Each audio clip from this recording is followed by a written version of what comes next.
Parte 1. Siempre pensé que el embarazo iba a ser una etapa tranquila, incluso con los nervios normales de ser mamá primeriza. Imaginaba antojos raros, cansancio, listas de nombres pegadas en el refrigerador y discusiones ligeras con mi esposo sobre el color del cuarto del bebé. Lo que nunca imaginé fue que el verdadero conflicto no vendría del miedo al parto ni de las noches sin dormir, sino de mi propia madre, y de una obsesión tan extraña que terminó destapando secretos que llevaban enterrados décadas. Estoy embarazada de mi primer hijo, y es un niño. Cuando recibimos la noticia, mi esposo y yo lloramos de felicidad. Sentí que todo encajaba. Él me abrazó con una emoción que todavía puedo recordar físicamente en el pecho. Empezamos a hablar del futuro, de cómo sería su voz, sus gestos, si heredaría mis ojos o su carácter. Pero mientras nosotros celebrábamos, mi madre empezó a comportarse de una forma que me puso incómoda desde el principio. No fue algo brusco al inicio. Fue más bien una sensación persistente, como una presión constante que no sabía explicar. Ella siempre había sido un poco posesiva conmigo, pero yo lo había normalizado porque crecí así. Solo con el tiempo entendí que no era normal. Desde niña notaba que se incomodaba cuando yo pasaba demasiado tiempo con mi papá. No eran celos abiertos, eran maniobras. Cancelaciones de último minuto. Emergencias repentinas. Enfermedades oportunas. Recuerdo claramente un viaje de pesca que habíamos planeado durante semanas. Yo estaba emocionada porque era nuestro plan especial, algo solo de los dos. La noche anterior dejé todo preparado, gorra, bloqueador, una mochila pequeña con bocadillos. A la mañana siguiente, mi madre anunció que se sentía muy mal y que necesitaba ir urgente al médico. Dijo que no podía ir sola y que yo debía acompañarla. El viaje se canceló. El diagnóstico fue nada grave. Yo era muy joven para ponerle nombre a lo que sentía, pero sí recuerdo la frustración y la culpa mezcladas. Como si elegir a mi papá fuera traicionarla. Ese patrón se repitió muchas veces. Salidas al zoológico, paseos, tardes planeadas. Siempre aparecía algo que me obligaba a quedarme con ella o con mi hermano. Con los años dejé de insistir. Era más fácil evitar el conflicto que enfrentarlo. Por eso, cuando mi papá empezó a visitarme seguido durante el embarazo, su reacción no me sorprendió, pero sí me preocupó. Él es atento, cariñoso, de esos hombres que demuestran amor con acciones simples. Un día le mencioné por teléfono que tenía antojo de fresas con crema, algo que comíamos juntos cuando yo era niña. Esa misma tarde apareció en mi casa con las fresas más bonitas que encontró y un bote grande de crema.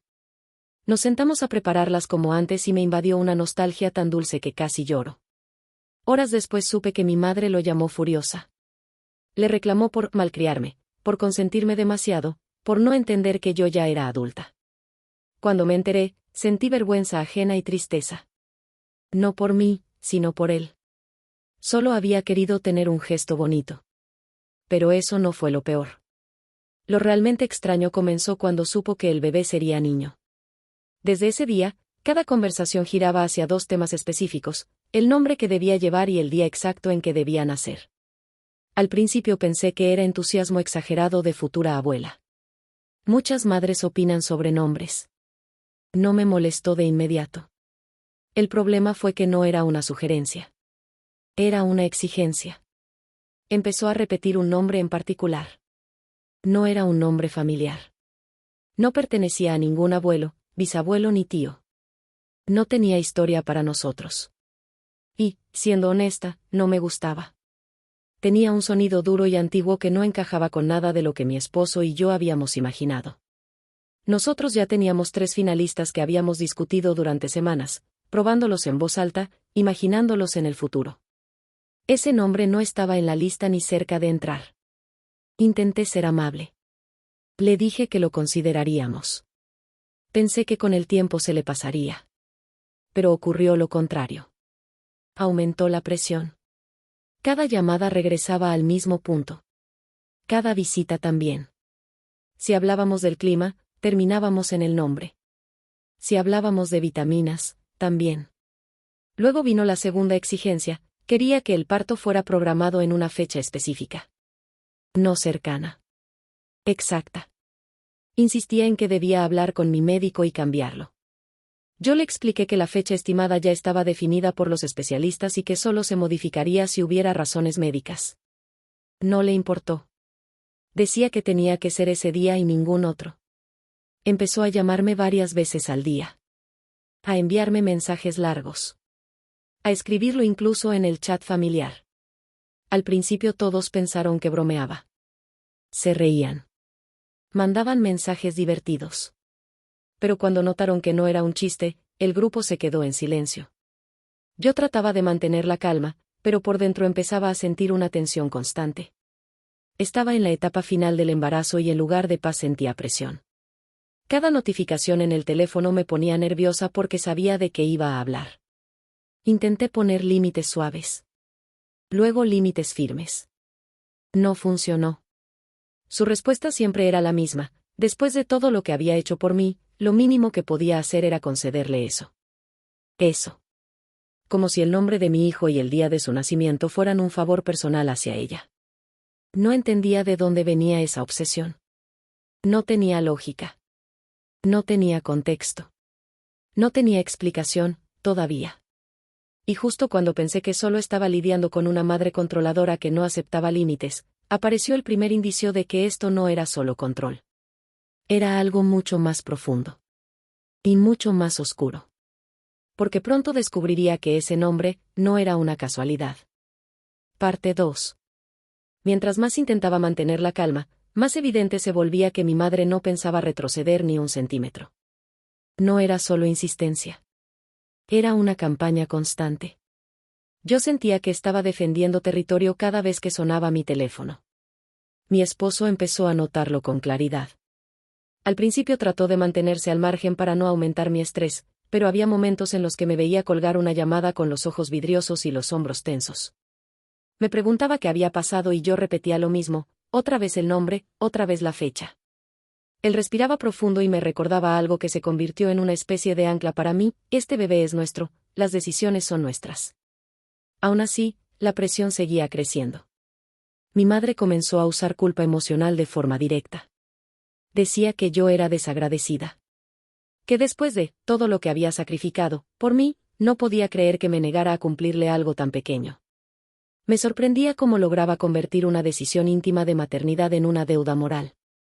Cada conversación terminaba con la misma sensación: yo salía agotada y ella salía ofendida. Intenté cambiar de estrategia. En lugar de discutir, empecé a responder menos. Mensajes cortos. Respuestas neutrales. Pensé que si no encontraba resistencia, perdería interés. Me equivoqué. Interpretó mi silencio como desafío. Empezó a involucrar a otros familiares de forma indirecta. Comentarios en el chat grupal. Frases disfrazadas de broma sobre ciertos nombres hermosos que algunas hijas no saben valorar. Algunos se reían, otros no respondían. Después recibí mensajes privados de 2 de mis tías diciéndome que su comportamiento les parecía raro. Esa palabra, raro, empezó a repetirse demasiado. Una de ellas, la tía con la que siempre he tenido más confianza, me contó algo que me dejó pensando. Dijo que cuando yo iba a nacer, mi madre también intentó controlar cada detalle de forma obsesiva. Horarios, rituales, decisiones médicas. Pero que al final nada salió como ella planeó. Me dijo que yo nací cuando quise y que probablemente mi hijo haría lo mismo. Su tono era tranquilizador, pero su mirada, incluso a través del mensaje, no lo era. Yo seguía sin entender por qué ese nombre específico. No tenía historia familiar. No era tradicional en nuestra línea. No tenía significado religioso para nosotros. Nada. Aún así, ella lo defendía como si fuera sagrado. Una tarde decidí probar algo. Le dije que ya habíamos elegido nombre con mi esposo. No le dije cuál, solo que ya estaba decidido y que no era el que ella proponía. Esperaba una molestia normal. Lo que recibí fue una reacción desproporcionada. Su voz cambió por completo. Me acusó de egoísta, de fría, de estarla castigando. Dijo que si no usaba ese nombre, prefería no involucrarse. Esa frase me dejó helada. No porque creyera que la cumpliría, sino porque sonó demasiado ensayada, demasiado cargada, como si el nombre representara algo más grande que una preferencia. Como si perder esa batalla significara perder algo personal. Esa noche casi no dormí. Me di cuenta de que mi embarazo, que debía ser un tiempo de conexión y preparación, se había convertido en un campo de tensión constante. Me sentía vigilada, presionada, evaluada. Empecé a temer que su comportamiento empeorara cuando el bebé naciera. Decidí entonces tener una conversación directa, estructurada, sin rodeos. La llamé con la intención clara de poner límites definitivos. No discutir, no debatir, no justificar. Solo establecer. Practiqué mentalmente lo que diría. Cuando contestó, fui directa. Le expliqué que valoraba nuestra relación, pero que no iba a cambiar el nombre ni la fecha del parto. Que esas decisiones no estaban abiertas a negociación. Que si quería seguir cerca de mí, necesitaba respetarlo. Hubo un silencio largo al otro lado. Esperaba gritos. No llegaron. Su respuesta fue sorprendentemente contenida. Dijo que entendía que no tenía sentido seguir discutiendo conmigo. Cambió de tema con una naturalidad que me resultó inquietante. Demasiado fácil. Demasiado rápido. Colgué con una mezcla de alivio y desconfianza. Los días siguientes fueron extrañamente tranquilos. No volvió a mencionar el tema. No escribió en el chat familiar. No llamó para insistir. Nada. Al principio pensé que por fin había aceptado mis límites. Luego entendí que estaba aplicando su castigo favorito, el silencio. La ley del hielo. Y, para mi propia sorpresa, ese silencio me dio paz. Sin llamadas insistentes, sin discusiones circulares, sin reproches. Pude concentrarme en el final del embarazo. Empecé a hablarle a mi bebé usando uno de los nombres finalistas. Noté que decirlo en voz alta me provocaba una sensación cálida, como si encajara. Mi esposo también empezó a usarlo.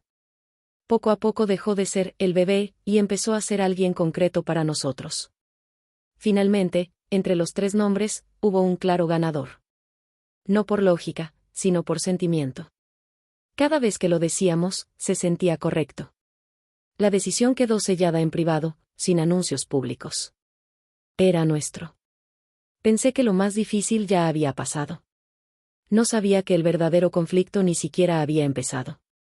Porque el día del nacimiento, el momento que debía ser solo alegría, se convertiría en el escenario donde mi madre dejaría claro que nunca aceptó mis límites, y que su obsesión seguía intacta.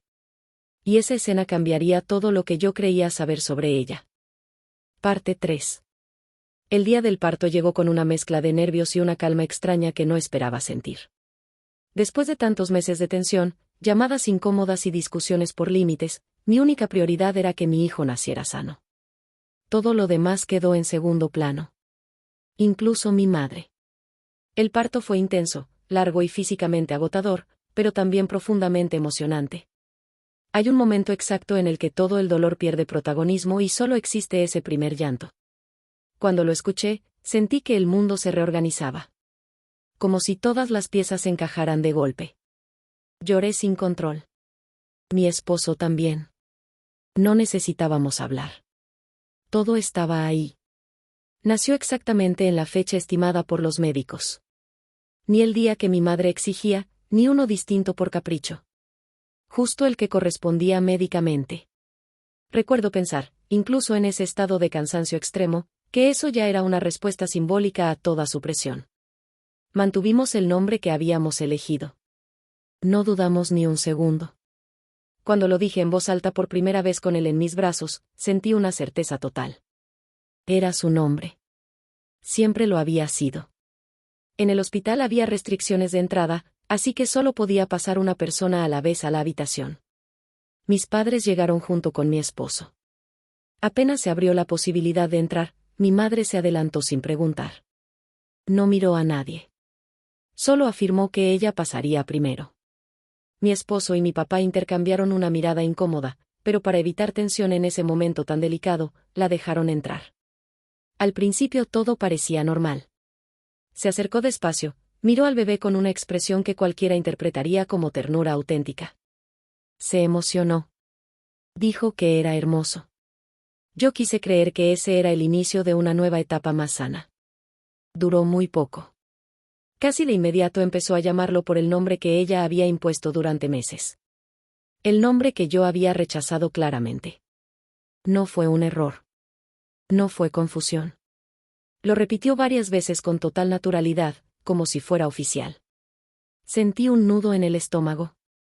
Con la poca energía que tenía, le recordé con firmeza cuál era el nombre real de mi hijo. Lo dije completo. Claro. Sin agresividad, pero sin espacio para duda. Ella sonrió con una condescendencia que me heló la sangre. Dijo que para ella siempre tendría el nombre que había elegido. Que lo demás no importaba. En ese momento entendí algo, no estaba negociando, no estaba insistiendo, estaba ignorando deliberadamente la realidad. Luego añadió otra cosa que me dejó sin palabras. Comentó que, aunque no hubiera nacido en la fecha que ella quería, siempre podrían celebrar su cumpleaños ese otro día, entre ellos. Como un acuerdo especial al margen de nosotros. Como si yo no contara.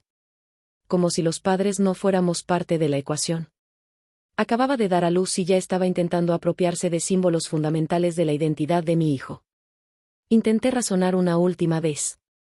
Le pedí que no convirtiera ese momento en un conflicto. Que solo disfrutara a su nieto. Que respetara lo acordado. No escuchó. Siguió hablando como si mis palabras fueran ruido de fondo. La tensión subió tan rápido que me empezó a temblar el cuerpo.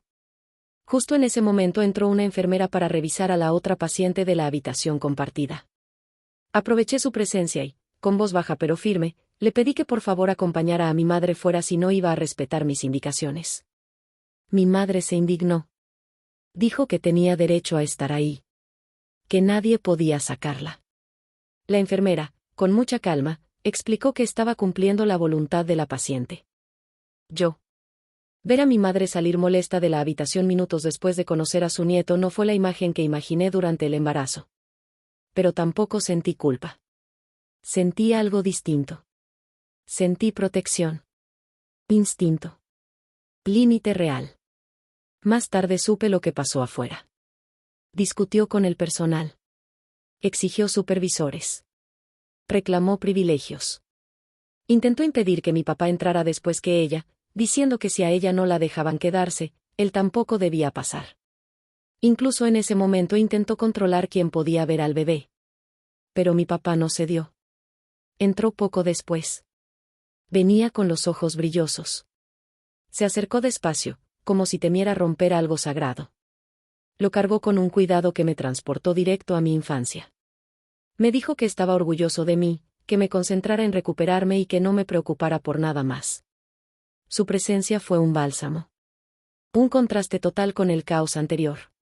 Cuando finalmente pude quedarme a solas con mi esposo, me contó más detalles del altercado afuera.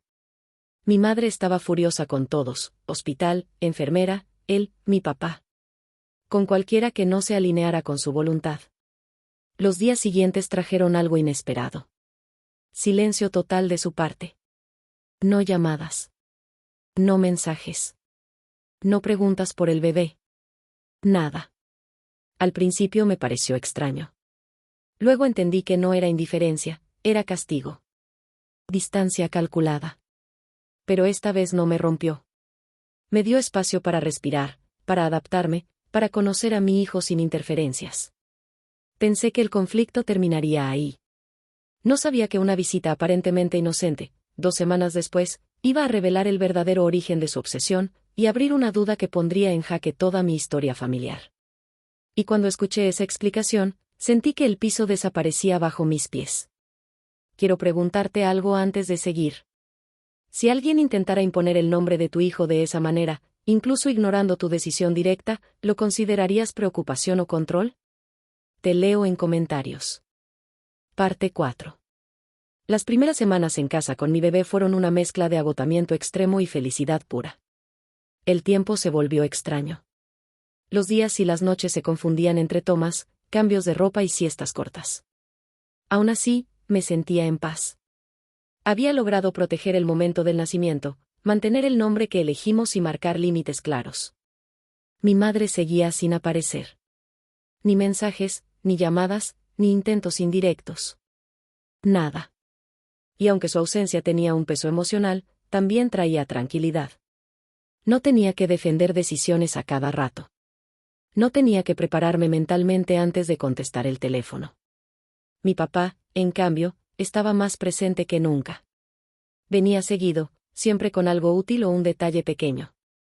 No invadía, no opinaba de más, no corregía.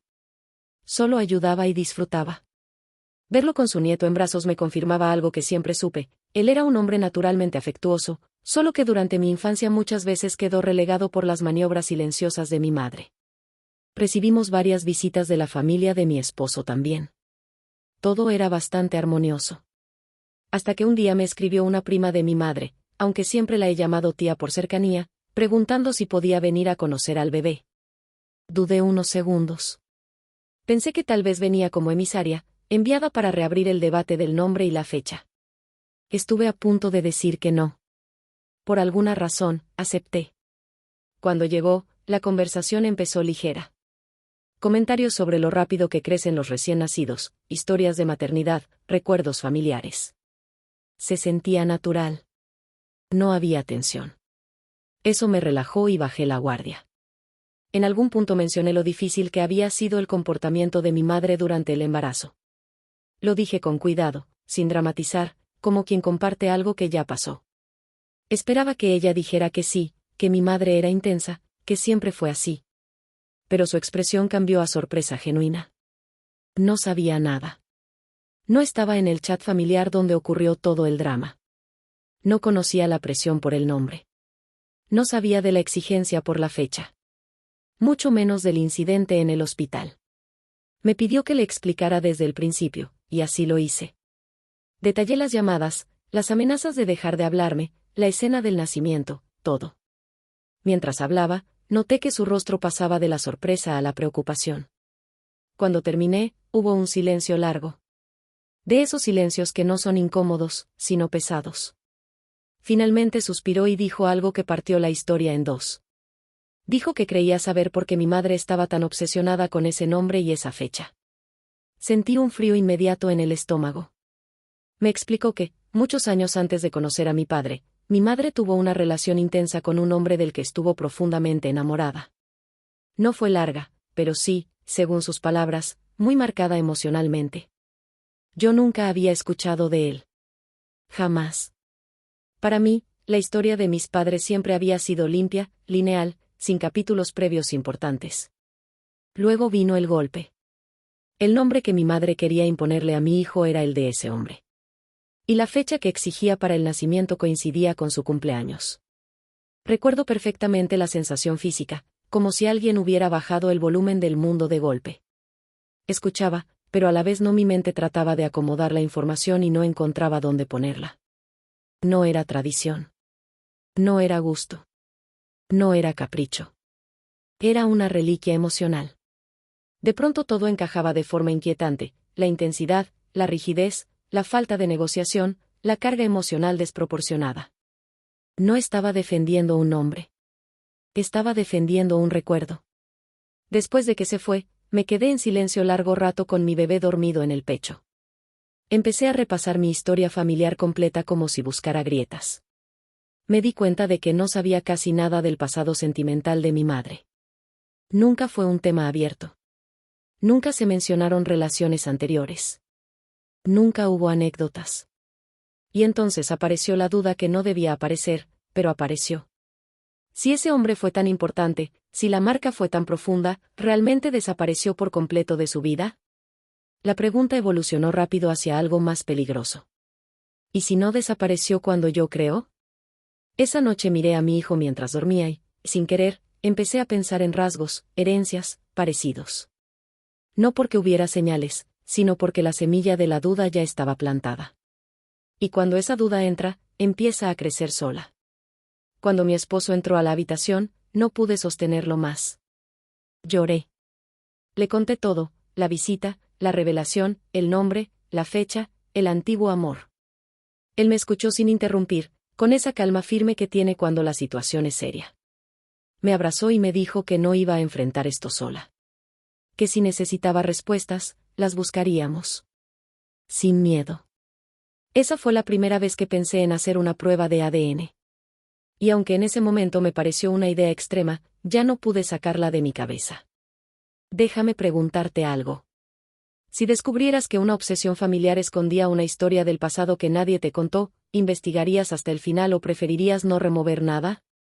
Te leo en comentarios. Parte 5. Durante varios días intenté convencerme de que la revelación de mi tía no cambiaba nada. Me repetía que era solo una historia vieja, un recuerdo mal cerrado de mi madre, algo incómodo pero enterrado. Pero cuanto más trataba de ignorarlo, más espacio ocupaba en mi cabeza. El nombre. La fecha. La intensidad. Nada de eso sonaba ya a simple control. Sonaba a algo emocionalmente no resuelto. Me sorprendí revisando detalles de mi infancia que nunca antes había cuestionado. Comentarios sueltos. Reacciones de mi madre cuando yo hablaba de mi papá. Su incomodidad cuando pasábamos tiempo juntos. Su necesidad constante de interponerse. No era prueba de nada, pero ahora todo se veía distinto bajo esta nueva luz. No quería desconfiar de mi propia historia, pero tampoco podía apagar la duda. Hablé con mi esposo con más calma esa noche. Ya no desde el llanto, sino desde la necesidad de decidir qué hacer.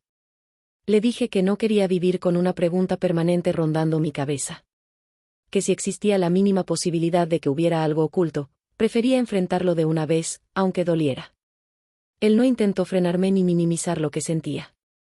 Me dijo que la incertidumbre sostenida desgasta más que una verdad difícil. Que si necesitaba respuestas, era válido buscarlas. Me recordó que la verdad no rompe familias sanas, solo revela las que ya estaban fracturadas. Decidí dar el siguiente paso, hablar con ese hombre. Conseguir el contacto fue más fácil de lo que esperaba. Mi tía no tenía su número, pero sí datos suficientes para encontrarlo.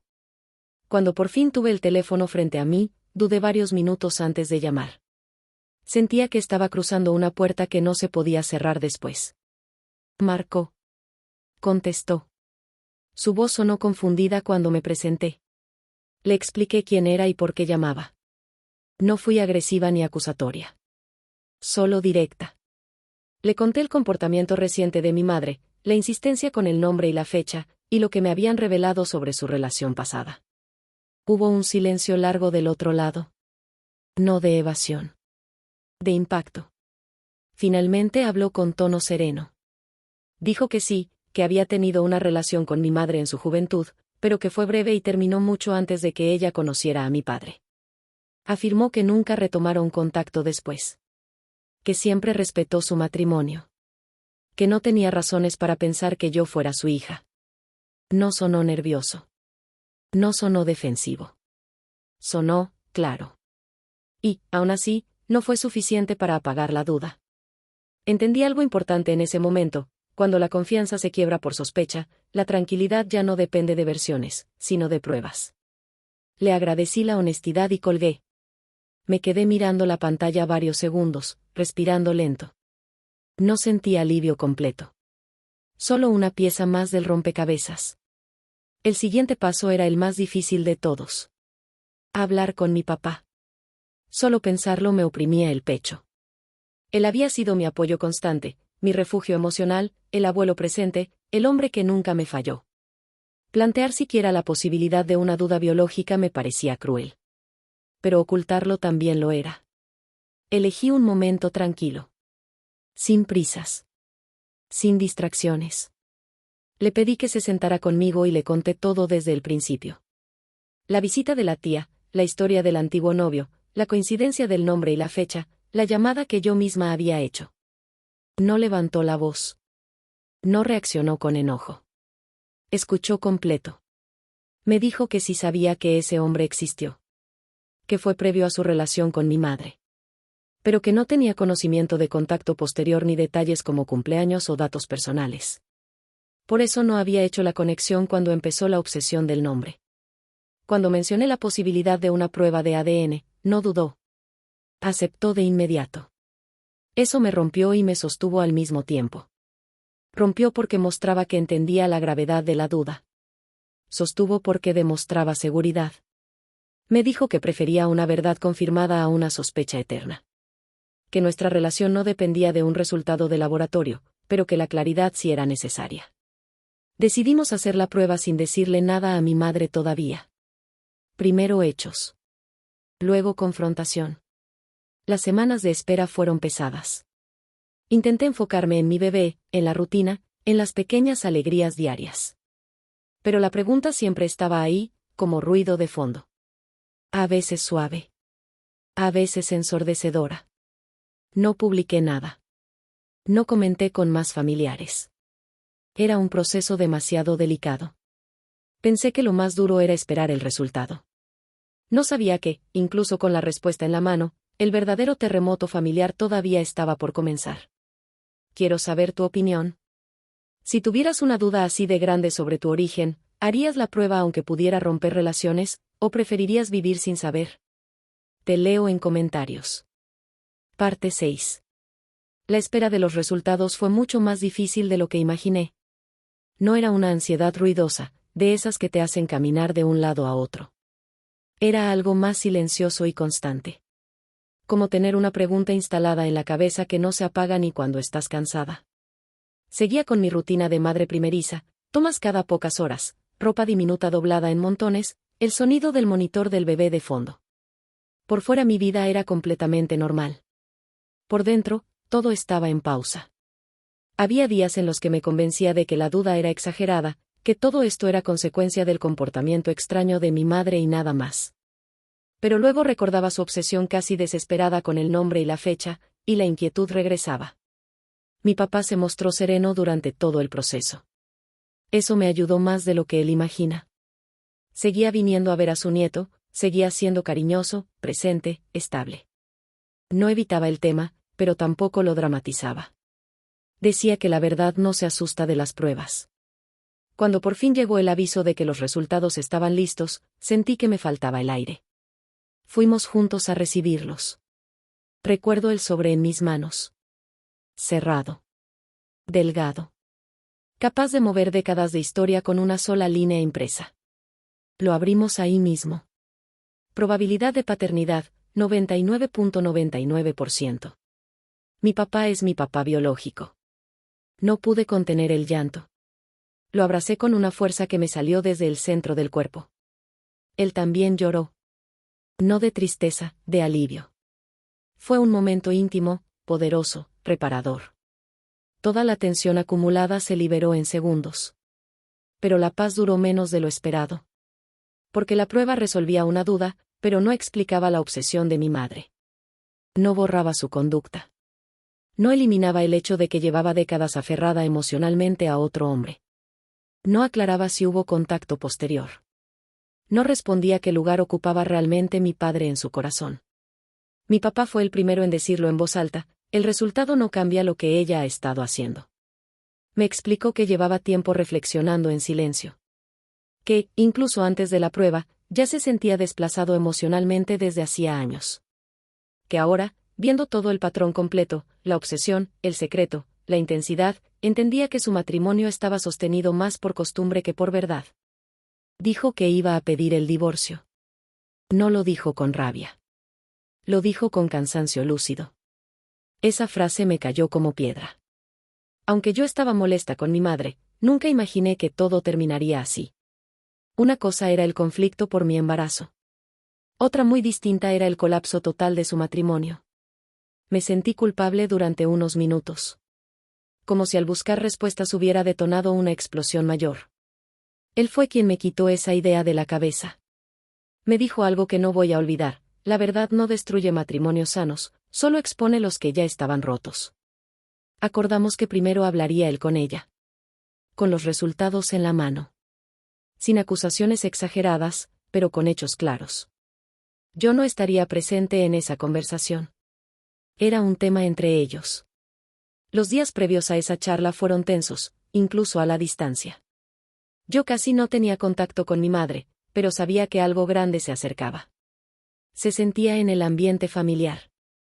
Como cuando todos saben que viene tormenta aunque el cielo todavía esté claro.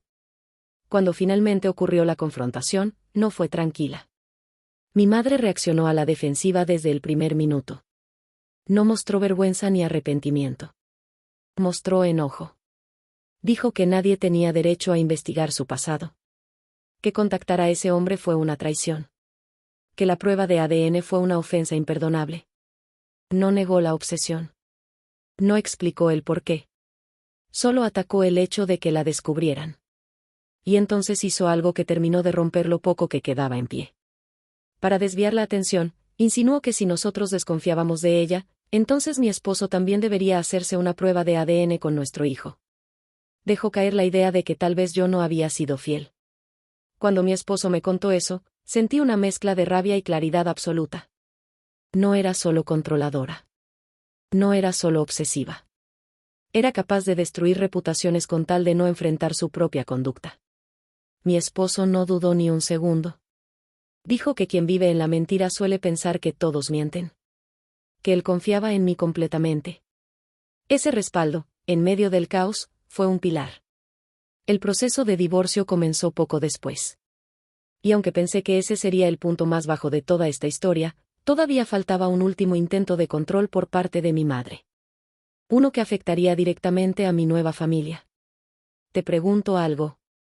Cuando un familiar es descubierto en una mentira grande y responde atacando a todos en lugar de explicar, ¿crees que aún se puede reconstruir la relación? Te leo en comentarios. Parte 7. Cuando el proceso de divorcio comenzó oficialmente, la tensión dejó de ser un rumor familiar y se volvió una realidad imposible de ignorar. Ya no eran suposiciones ni discusiones privadas. Eran trámites, abogados, papeles y decisiones definitivas.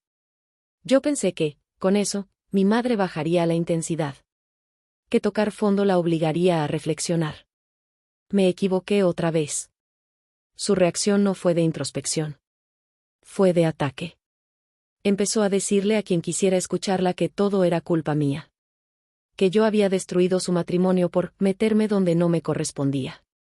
Que contactar a su antiguo novio fue una traición imperdonable. Que hacer la prueba de ADN fue una humillación pública. En su versión de la historia, ella era la víctima de una hija cruel e invasiva. Al principio esos comentarios me dolieron. Nadie quiere ser el villano en el relato de su propia madre. Pero cuando escuché el resto, el dolor se transformó en algo más frío y claro. También empezó a insinuar que yo no era confiable como esposa. Lo dijo de forma indirecta, venenosa, calculada. Comentó delante de terceros que si yo era capaz de desconfiar de mi madre, entonces cualquiera debía desconfiar de mí. Sugirió que mi esposo debía hacerse una prueba de ADN con nuestro hijo. Intentó sembrar duda donde no existía. Cuando mi esposo me contó exactamente cómo lo dijo, sentí una punzada en el pecho. No de miedo, de límite final. Entendí que ya no estaba defendiendo su orgullo. Estaba intentando arrastrarnos a todos con ella. La respuesta de mi esposo fue directa y firme. Le dijo que la confianza no se negocia con insinuaciones. Que él sabía perfectamente quién soy. Que no necesitaba pruebas porque tenía certeza. Y que no volviera a mencionar ese tema. Ese día confirmé que elegí bien a mi compañero de vida. Mientras tanto, mi papá atravesaba el proceso con una mezcla de tristeza y alivio. Tristeza por el final de décadas de matrimonio. Alivio por dejar de vivir con una sensación constante de desplazamiento emocional que, según me confesó, llevaba años sintiendo pero nunca supo nombrar. Seguía viniendo a casa. Seguía cargando a su nieto con esa ternura tranquila que no invade. Un día, mientras lo mecía, recordó nuestros viajes de pesca de cuando yo era niña. Dijo que esperaba vivir lo suficiente para llevar también a su nieto. No como reemplazo, sino como continuidad. Esa frase me desarmó. Había algo sanador en verlo construir presente en lugar de pelear por el pasado. Mi madre, en contraste, no apareció ni una sola vez para conocer formalmente a su nieto en casa. No preguntó cómo estaba. No preguntó si necesitábamos algo. No pidió fotos. Nada. Su silencio ya no parecía castigo. Parecía retirada estratégica.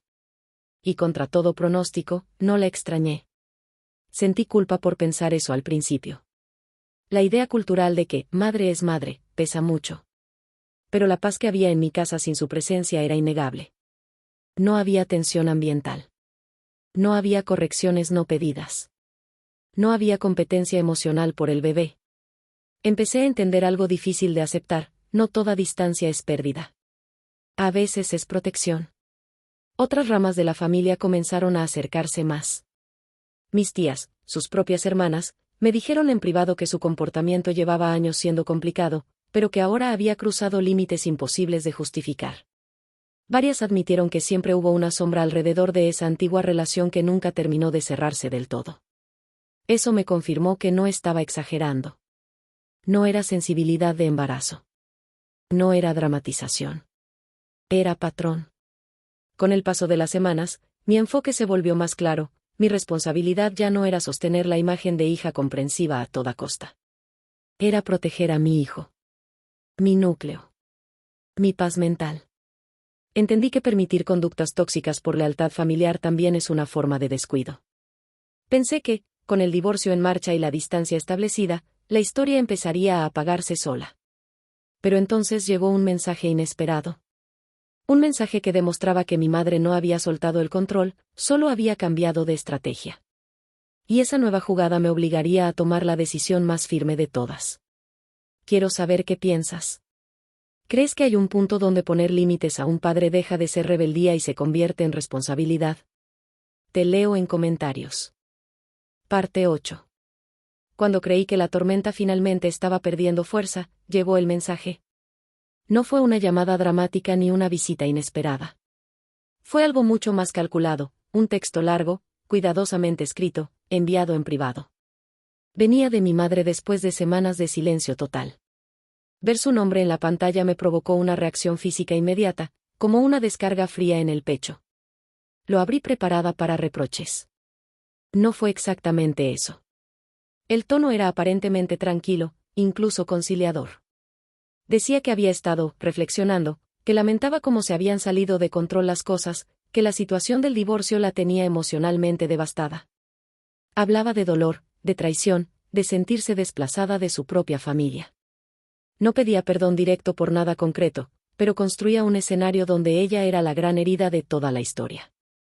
Era un mensaje diseñado para activar culpa.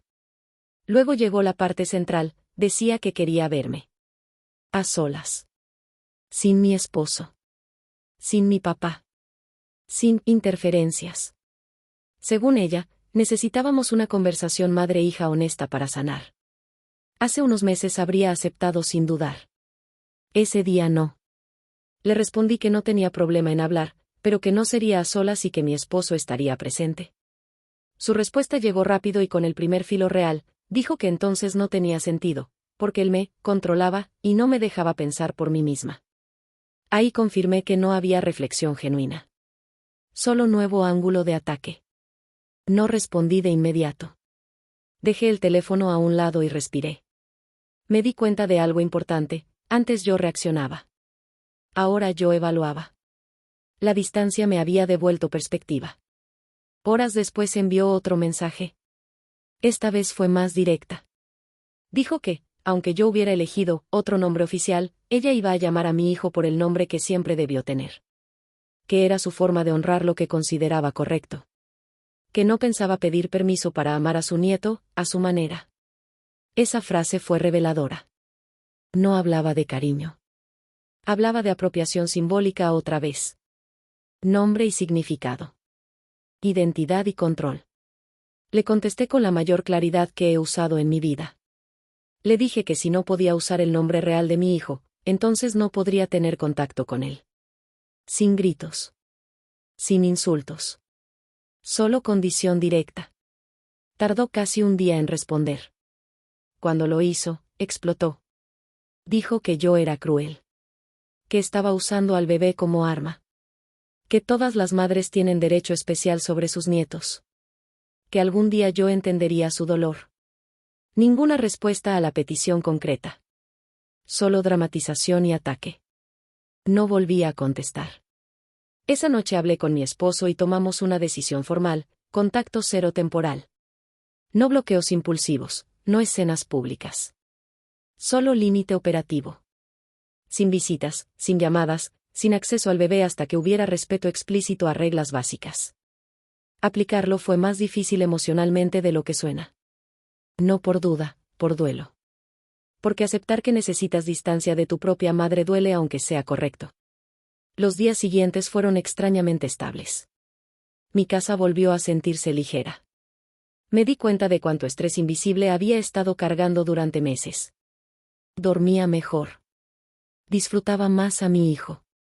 Reía con más facilidad. Ese contraste fue una respuesta en sí misma. Entendí algo que nadie te enseña claramente: el amor sin límites no es virtud, es vulnerabilidad. Semanas después me enteré, por una de mis tías, que mi madre estaba contando otra versión pública de la historia. Decía que yo la había reemplazado, que la excluí del nacimiento, que la alejé sin razón. Omitía completamente el tema del nombre, la fecha, el hospital, las exigencias, las acusaciones. Narrativa recortada a su favor. Antes habría querido defenderme con todos. Esta vez no. Porque ya no estaba peleando por tener razón frente a la familia. Estaba protegiendo paz dentro de la mía. Pensé que con eso el capítulo empezaría a cerrarse. Pero aún faltaba una última revelación, una pieza final que explicaría por qué su apego a ese nombre no era solo nostalgia, sino algo mucho más obsesivo de lo que cualquiera imaginaba. Y cuando la supe, entendí que el límite que puse no solo fue correcto. Fue urgente. Quiero preguntarte. Si un familiar insiste en ignorar una regla básica sobre tu hijo, ¿darías más oportunidades, o cerrarías el acceso hasta que respete? Te leo en comentarios. Parte 9. Cuando ya habíamos establecido el contacto cero y la situación parecía estabilizada, yo pensaba que lo que quedaba era simplemente tiempo. Tiempo para que las emociones bajaran, para que cada quien procesara su parte y, quizá algún día, reconstruir algo más sano. Pero la última pieza de la historia todavía no había salido a la luz. Y llegó, otra vez, a través de la misma tía que destapó el origen del nombre. Vino a visitarme una tarde con una actitud distinta. No era solo curiosidad ni chisme familiar. Se notaba incómoda, como alguien que carga información que no sabe si debe compartir, pero siente que ocultarla sería peor. Después de hablar un rato de cosas normales, me dijo que necesitaba contarme algo más sobre el antiguo novio de mi madre. Algo que ella no mencionó antes porque no sabía si era relevante. Resultó que esa relación no solo fue intensa. Fue conflictiva. Muy conflictiva. Según me explicó, fue una ruptura abrupta, con promesas que no se cumplieron y un corte que no fue elegido por mi madre. Él se fue, por trabajo y por otra relación, y ella quedó devastada durante mucho tiempo. La familia lo supo porque fue evidente: cambios de humor extremos, aislamiento, conductas impulsivas. Hasta ahí era una historia triste de juventud. Pero no terminó ahí. Me contó que durante años mi madre guardó objetos relacionados con él. Cartas, fotos, incluso recortes con fechas importantes. Que en reuniones antiguas, cuando creían que yo no escuchaba por ser niña, alguna vez mencionaron que ella decía que, en otra vida, su hijo habría sido de ese hombre. No con mi padre. Sentí un escalofrío real al oír eso. De pronto, su conducta reciente dejó de parecer solo controladora y empezó a verse simbólicamente sustitutiva. No quería elegir un nombre. Quería reescribir una historia. Usar a mi hijo como marcador emocional de algo que perdió. Mi tía añadió algo más: hacía pocos años, mucho después de casarse, mi madre intentó buscarlo por redes sociales. No sabía si llegaron a hablar, pero sí sabía que lo intentó. No era solo pasado lejano. Era apego prolongado. Esa información no me dio rabia inmediata. Me dio claridad. Una claridad dura. Comprendí que yo nunca estuve discutiendo con una abuela entrometida.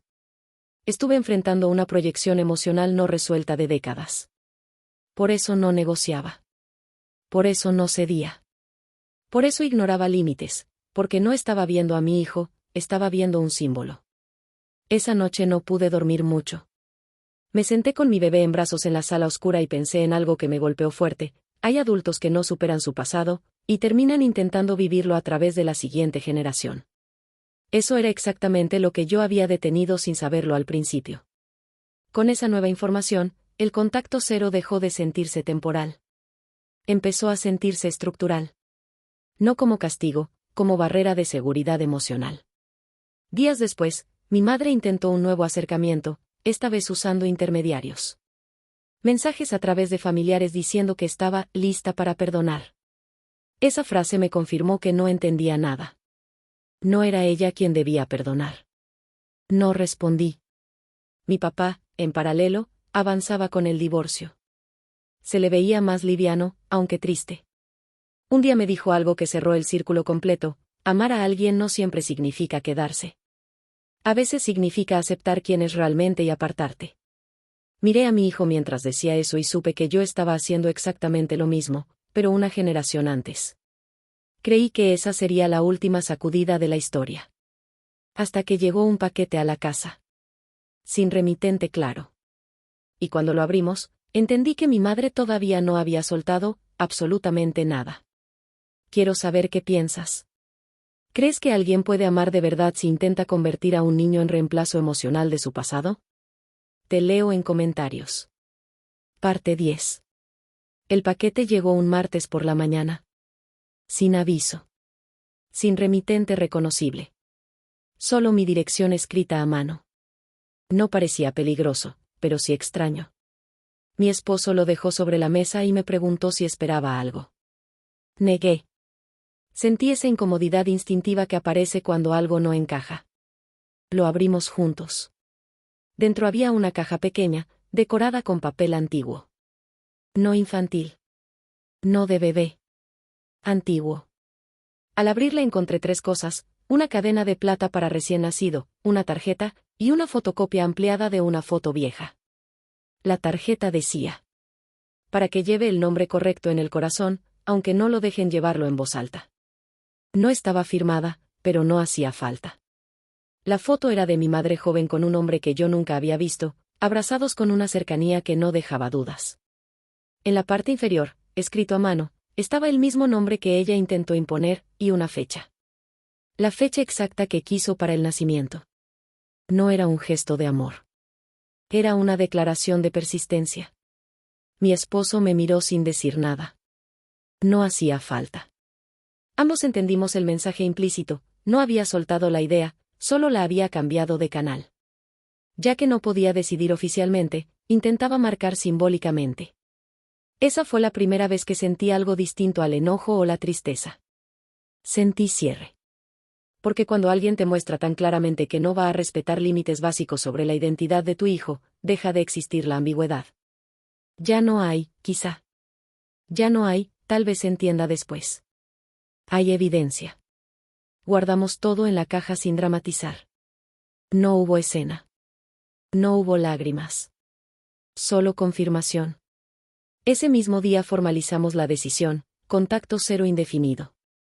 No condicionado a disculpas emocionales, sino a cambios verificables de conducta. Y, por primera vez, no sentí culpa al decirlo en voz alta. Con el paso de las semanas, la vida se acomodó en una nueva normalidad. Silenciosa. Estable. Mi papá siguió presente. Mi familia cercana también. Mi hijo crecía sano, tranquilo, ajeno a todo el caos que precedió su llegada. Y eso me dio perspectiva: proteger su paz era más importante que sostener una relación dañina por obligación biológica. A veces me preguntan si me duele cómo terminaron las cosas con mi madre. La respuesta honesta es, sí, pero no como antes. No me duele la distancia. Me duele la incapacidad de ella para elegir sanidad sobre obsesión. Porque oportunidades tuvo muchas. Límites claros recibió varios. Apoyo para una relación sana también. Eligió control.